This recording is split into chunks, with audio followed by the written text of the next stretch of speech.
Gloire à Dieu. Je vais lire dans Matthieu 13, versets 31 à 32. Matthieu 13, 31 à 32. Il leur proposa une autre parabole et il dit, « Le royaume des cieux est semblable à un grain de sénévé qu'un homme a pris et semé dans son champ. C'est la plus petite de toutes les semences, mais quand il a poussé, il est plus grand que les légumes et devient un arbre, de sorte que les oiseaux du ciel viennent habiter dans ses branches. » Voilà, je veux parler du fait d'entrer par la petite porte. Donc, on vient de lire dans la Matthieu 13, là, que lorsque on prend un petit grain de sénévé, donc c'est à peu près un petit grain de moutarde, hein, c'est vraiment petit, hein, c'est vraiment petit. Lorsqu'on plante ça, on sème, quand ça sort peut-être une petite plante au début, mais ça devient un très grand arbre sur lequel reposent même des corps étrangers, des oiseaux.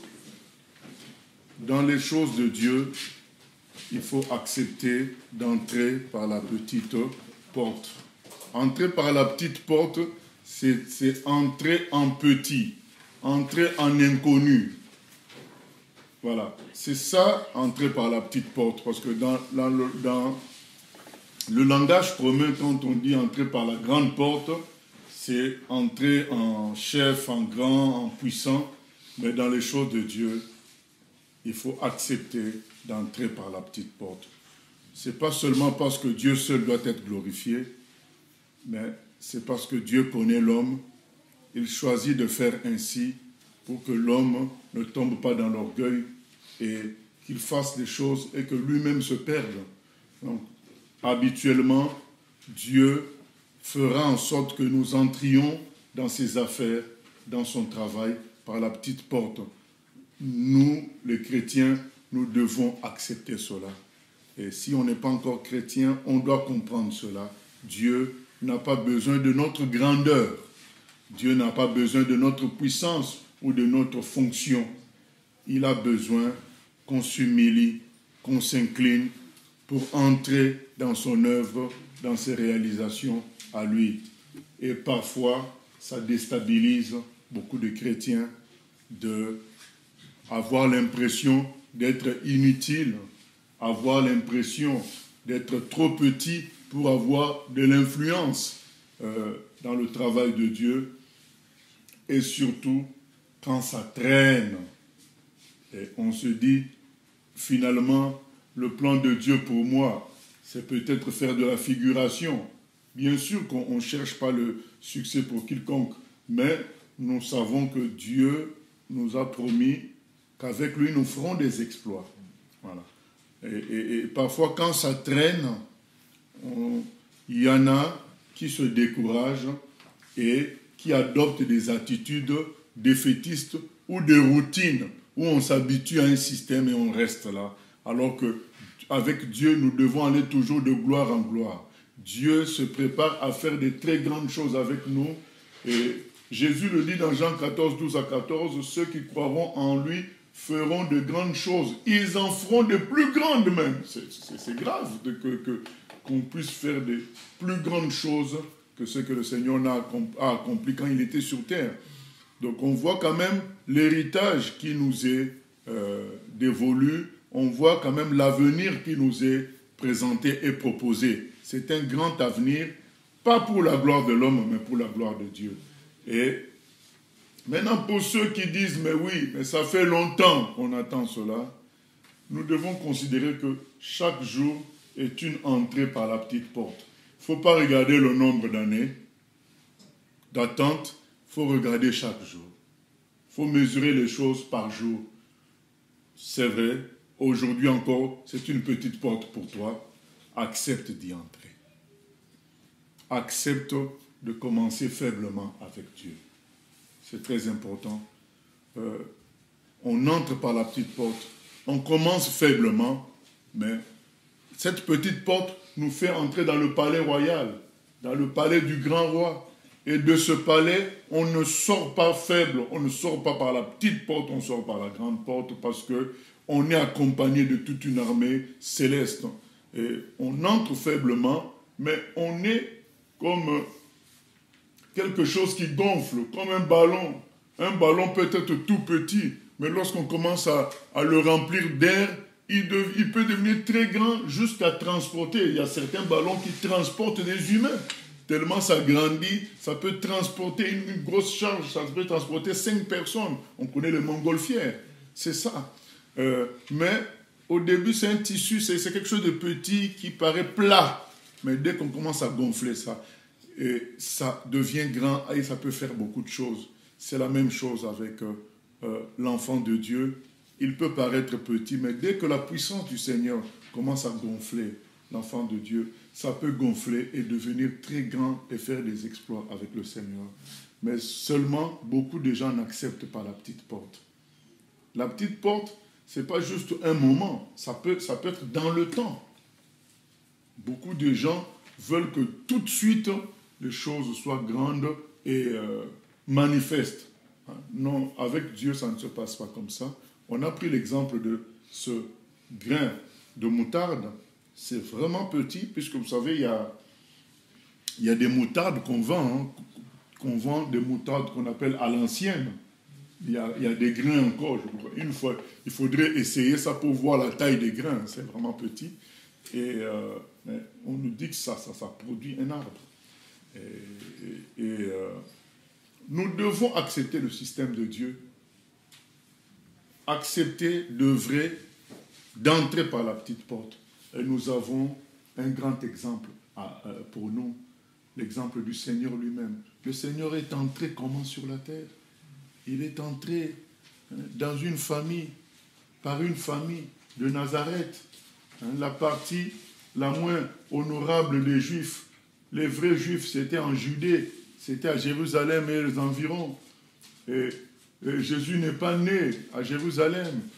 Il n'est pas né dans une famille de sacrificateurs, dans une famille de pharisiens, dans une famille de notables. Il est né dans une famille simple. Et de Nazareth.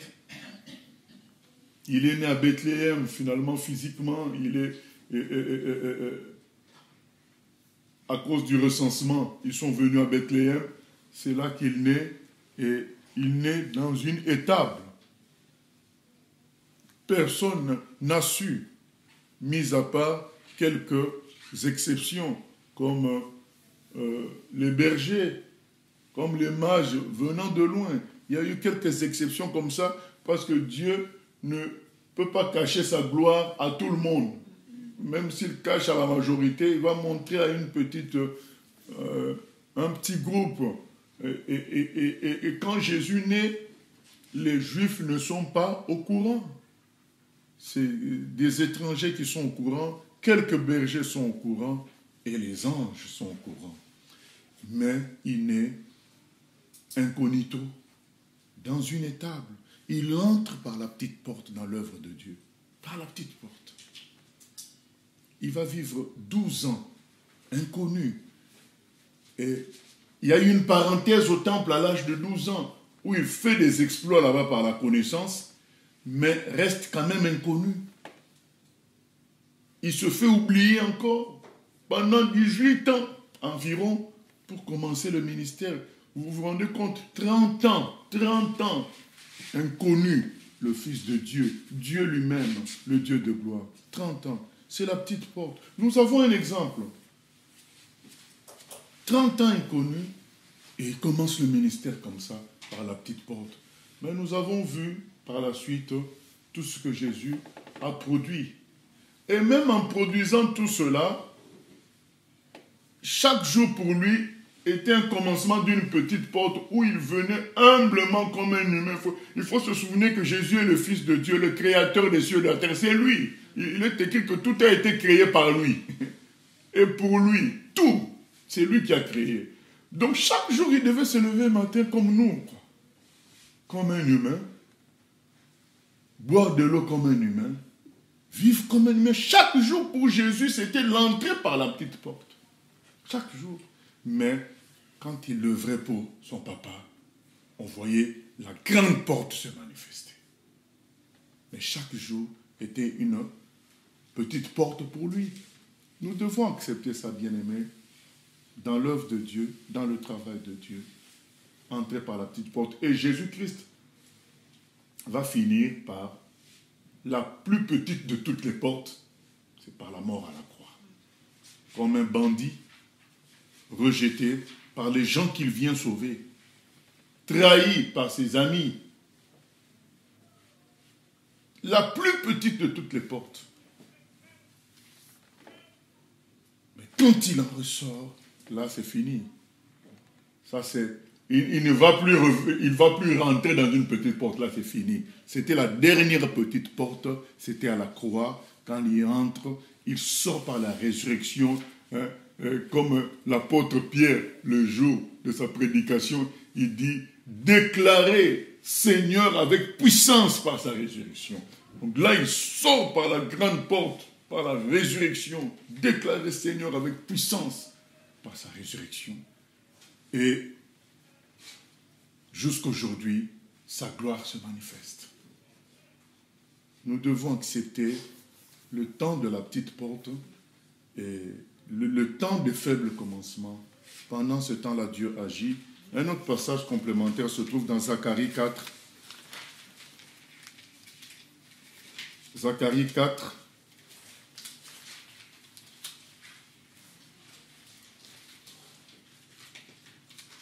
À partir du verset 4. Et reprenant la parole, je dis à l'ange qui me parlait, « Que signifient ces choses, mon Seigneur ?» L'ange qui me parlait me répondit, « Ne sais-tu pas ce que signifient ces choses ?» Je dis, « Non, mon Seigneur. » Alors il reprit et me dit, « C'est ici la parole que l'Éternel adresse à Zorobabel. Ce n'est ni par la puissance, ni par la force, mais c'est par mon esprit, dit l'Éternel des armées. Qui es-tu, grande montagne devant Zorobabel? Tu seras aplani. Il posera la pierre principale au milieu des acclamations. Grâce, grâce pour elle. La parole de l'Éternel me fut adressée en ces mots. Les mains de Zorobabel ont fondé cette maison et ses mains l'achèveront. Et tu sauras que l'Éternel des armées m'a envoyé vers vous. Car ceux qui méprisaient le jour des faibles commencements se réjouiront en voyant le niveau dans la main de Zorobabel. Voilà. Ceux qui méprisaient le faible commencement, ceux qui se disaient « Ah, ça n'avance pas. Ah, c'est petit. Ah !» Mais ces gens-là, quand ils verront, comme on dit, comme il est écrit, quand ils verront le niveau dans la main de Zorobabel, ils verront la gloire de Dieu. Quand ils verront la fin de l'édifice, le grand ouvrage, ils béniront le Seigneur. Zorobabel, hein, si vous lisez l'histoire de Néhémie et Esdras, c'est vraiment, ça a été très dur, la reconstruction du temple, hein, dans le livre d'Esdras, ça a été très dur, et les commencements ont été très difficiles, mais le temple, un jour, a été achevé, un très grand édifice pour la gloire de Dieu. Voilà, ce n'est ni par la force, ni par la puissance. C'est pourquoi on ne doit pas se gêner d'entrer par la petite porte. Parce que ce n'est pas par notre force, ce n'est pas par notre puissance que Dieu va faire les choses. C'est par sa puissance à lui. On a tendance à regarder à nous, regarder à ce qu'on a fait dans le passé pour se dire, bon, c'est pas la peine, ou bien ça avance, ça traîne. Oui, mais ce n'est pas par notre force. La suite, ce n'est pas par notre puissance, mais c'est par l'Esprit de Dieu. Voilà ce qu'on a dit à Zorobabel. Ne t'inquiète pas, c'est par ma puissance que je vais faire. Or, Dieu est fidèle. Ce qu'il a promis, il va l'accomplir. Comme je dis dans Jean 14, 12, 14, il nous fait une très très grande promesse. Ceux qui croiront en moi feront des choses comme moi, et ils en feront de plus grandes.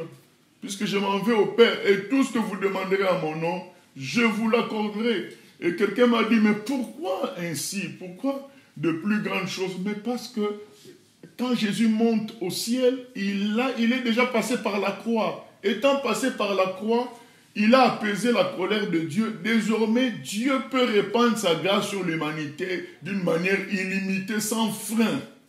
Sans frein. Mais on peut avoir l'impression que ça traîne. On peut avoir l'impression que la gloire de Dieu ne vient pas, c'est trop petit. Ça, c'est nous qui sommes petits.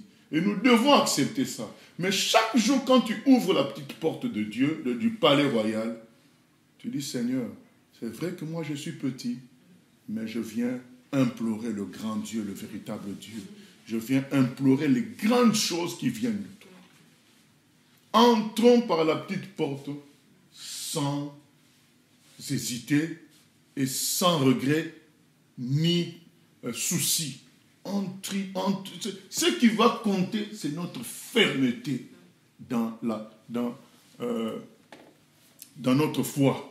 C'est ça qui va compter. Ce qui va compter, c'est notre vision.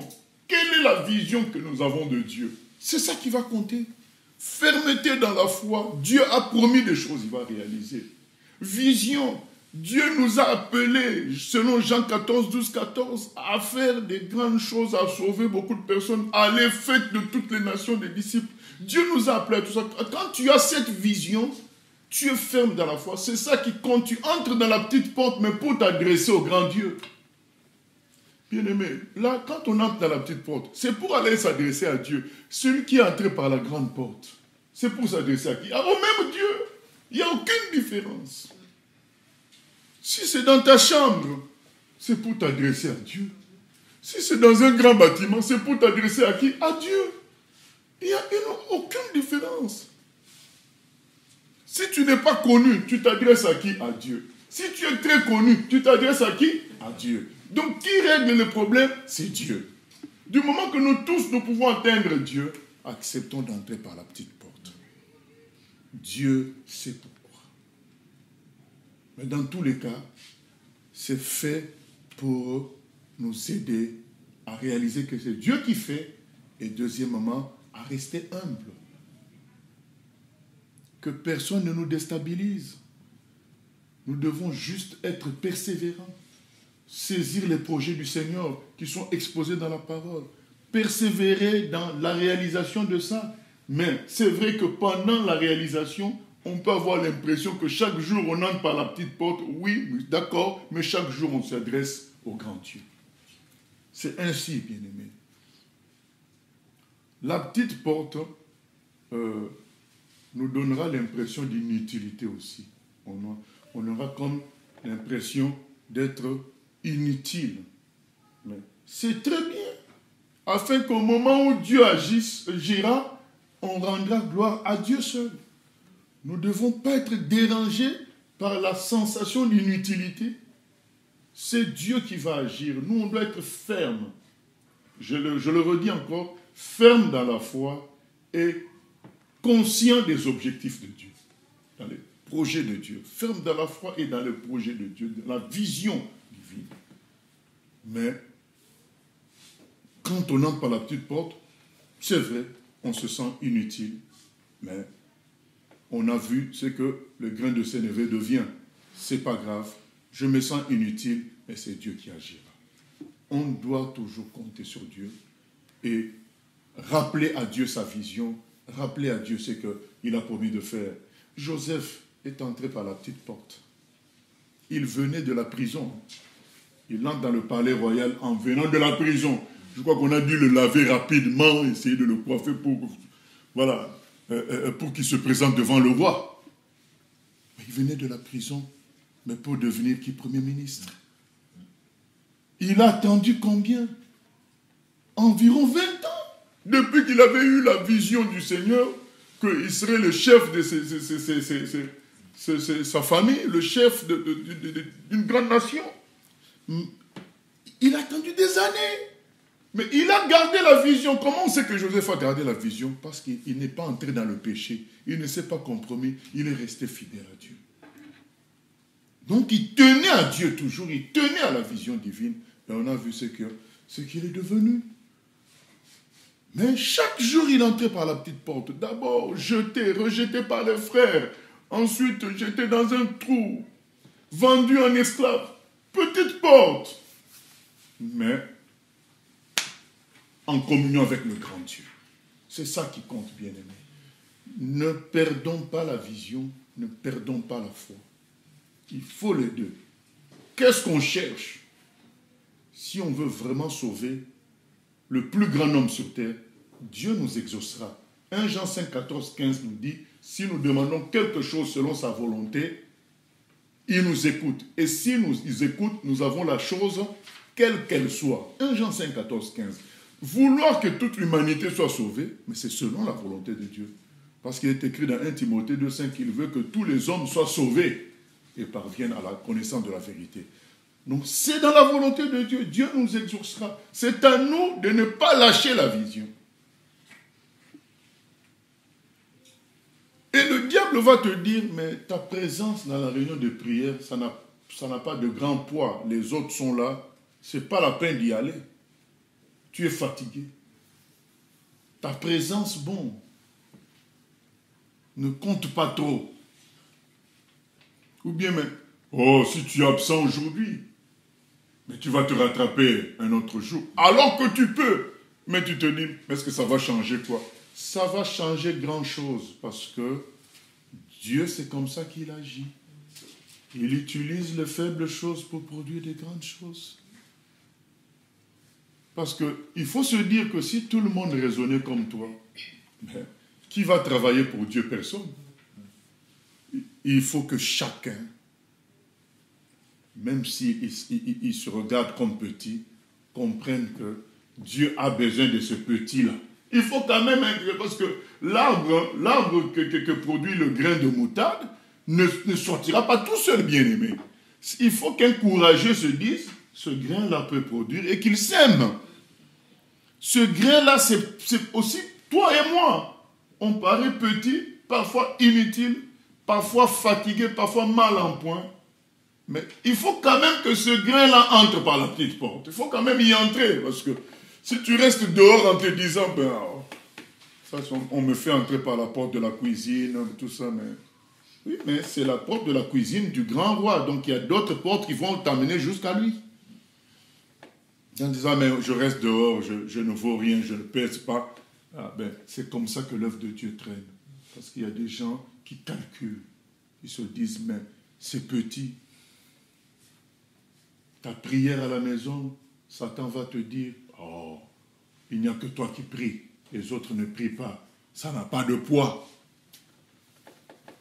Tu es au travail, tu te réserves parfois 15 minutes pour prier. En disant, ah ben, ça fait 2 ans que tu fais ça. Rien. Donc Satan va user toujours de quelque chose pour te dire, c'est inutile. Il ne faut pas écouter ça. Le grain de moutarde, ça paraît vraiment aussi inutile, même parfois invisible. Mais voilà ce que ça produit. Un grand arbre. Nous devons prendre au sérieux chacune de nos contributions parce que dans le monde spirituel, ça compte, ça pèse. N'ayons pas honte d'entrer par la petite porte. N'ayons pas honte. Ceux qui méprisaient le temps de faible commencement seront étonnés. Vous savez, Dieu s'apprête à faire de grandes choses avec chaque chrétien. Et si on perd ça, c'est fini. C'est ça qui conduit les gens dans les routines. C'est ça qui conduit les gens à se battre pour des postes d'anciens, des postes de diacres, pour chanter. C'est parce que les gens ont perdu la grande vision céleste. Dieu veut faire tellement de grandes choses que ce que nous vivons au jour le jour, c'est petit. Mais il nous travaille en utilisant les événements de tous les jours, les échecs de tous les jours, les difficultés. Il nous travaille parce qu'il est conscient d'une chose. Je veux finir avec ça. Il est conscient de la volonté, de l'envie de l'homme de toujours prendre sa place à lui. Il sait ça. Il sait que l'homme finit par chercher à prendre sa place à lui. C'est pourquoi il nous brise et il veut nous faire entrer par la petite porte. Que ça crée un souvenir, qu'on se souvienne d'où on vient. Vous savez, quand Dieu avait guéri Esther Gulshan, il ne l'a pas guéri totalement, il avait laissé le bras gauche qui restait fin, qui restait presque infirme. Et Gulshan lui a dit, mais, et là, il a dit, c'est moi qui veux ainsi. Voilà. Comme ça, elle allait se rappeler ce qu'elle était. Parce que Dieu savait comment elle allait utiliser Esther. Alors, en la guérissant totalement, il n'a pas guéri totalement non plus. Il y avait, tous les membres ont grossi, elle a commencé à marcher, mais il y avait le bras gauche qui gardait une certaine faiblesse et une certaine maigreur. Parce qu'il nous connaît.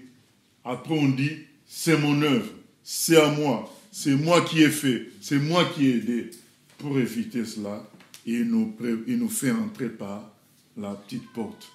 Saül, quand Samuel a commencé à lui donner des ordres, quand il est devenu roi, il n'a plus voulu écouter. Samuel lui a dit, ah, mon ami, quand tu étais inconnu, quand tu es entré par la petite porte, on t'a pris par la petite porte, tu allais chercher les ânes de ton papa, tu allais chercher les animaux de ton papa. C'est comme ça qu'on te prend. Je te prends par l'inspiration divine pour faire de toi le roi d'Israël. Maintenant que tu es roi, tu ne veux plus écouter Dieu. C'est pour cela que Dieu te rejette aussi. Quelqu'un comme ça, il est entré par la petite porte. Inconnu. Il n'était même pas soldat, il n'était même pas descendant de quelqu'un de grand. Non. Inconnu. Et le jour où même on a voulu le présenter aux autres, il s'était caché. Mais quand il devient roi, il ne veut plus écouter la parole de Dieu. C'est ça, les humains. Et Dieu sait ça. C'est pourquoi, pendant un temps, il va nous faire passer par les petites portes, pour qu'on se rappelle au moment où la grande porte va s'ouvrir, qu'on se rappelle d'où on vient. Et moi, je vais donner un conseil de plus. C'est que même quand la grande porte s'ouvre, il faut que on entre dans la grande vision de Dieu pour voir cette grande porte petite encore. Parce que Dieu peut faire encore plus que la grande porte qui s'ouvre là. Si tu n'entres pas dans cette logique-là, tu te feras voir par la grande porte qui s'ouvre. Une grande porte s'ouvre, tu te dis, ah bon, dans ce cas, il y a encore telle chose à faire de plus grand, et cette grande porte paraît petite, tu gardes encore l'humilité toujours. Allez toujours plus loin. Mais bien aimés, n'ayons pas honte d'entrer par la petite porte. N'hésitons pas. Ce qui comptera, c'est la foi, la vision et la persévérance. Foi en Dieu, vision divine, persévérance. Le reste, ça regarde Dieu. Persévérons, gardons la vision. Gardons la vision. Il y a un petit garçon qui est entré dans la grande œuvre du Seigneur avec 5 pains et 2 poissons. C'est comme ça que jusqu'à aujourd'hui nous le connaissons. 5 pains seulement et 2 poissons. Qui pouvait imaginer que ces 5 pains et 2 poissons allaient être racontés jusqu'à aujourd'hui? C'est parmi les histoires les plus connues de l'Évangile. 5 pains et 2 poissons. Par la petite porte. Il n'est pas entré en étant grand maître, grand enseignant, non. Par la confiance que 5 pains et 2 poissons, entre les mains de Jésus, ça peut faire quelque chose. Voilà. Bien-aimés, considérons-nous comme ces 5 pains et ces 2 poissons. Donnons-nous à Jésus et laissons-le travailler, gonfler tout cela. Mais ça ne sera possible que dans la foi, la vision et la persévérance. C'est ce que Dieu attend de nous, que Dieu nous aide au nom de Jésus. Amen. Seigneur, nous venons prier que nous acceptions de persévérer malgré le fait que c'est des petites portes qui s'ouvrent à nous. Qu'on y entre, qu'on ne reste pas dehors. C'est déjà cela. On s'approche de la grande porte. Que nous soyons persévérants, que nous gardions la vision et que nous ne nous regardions pas comme inutiles, mais comme le grain de sénévé, qu'on laisse le semeur nous semer afin qu'on produise des grands arbres qui vont célébrer ta gloire et sauver l'humanité. Au nom de Jésus. Amen.